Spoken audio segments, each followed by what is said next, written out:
দুর্দান্ত, দারুণ, অনবদ্য। মেহেদী হাসান মিরাজ দ্য ফাইটার কিভাবে দলের হাল ধরতে হয় তাই যেন আবারও করে দেখালেন টাইগার কাপ্তান। মান বাঁচানোর ম্যাচে টাইগারদের সামনে থেকে নেতৃত্ব দিয়েছেন মিরাজ। সম্মুখে নিয়ে গড়েছেন 136 রানের জুটি। টস হেরে আগে ব্যাটিংয়ে নামা বাংলাদেশের টপ অর্ডার আবারও ব্যর্থ।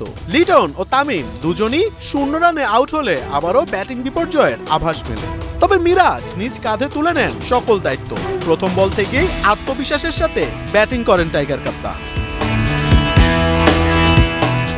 Shot selection, gap selection, footwork কিংবা বডি ল্যাঙ্গুয়েজ সব ক্ষেত্রেই 100-তে 100 কাপ্তান মিরাজ। তার এক একটি শট ছিল চোখের শান্তি।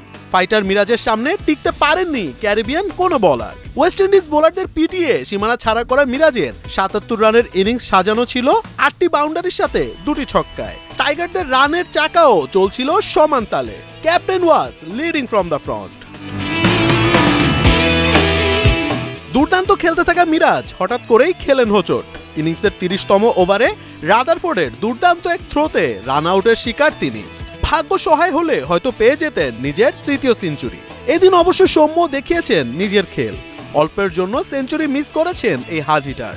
73 বলে 73 করা সৌম্য 6টি চারের সাথে মেরেছেন 4টি ছক্কা। মতির ঘূর্ণিতে এলবিডব্লিউ না হলে হয়তো তিনিও পেয়ে যেতেন নিজের 4র্থ সেঞ্চুরি। মোহাম্মদ আদনান, 71।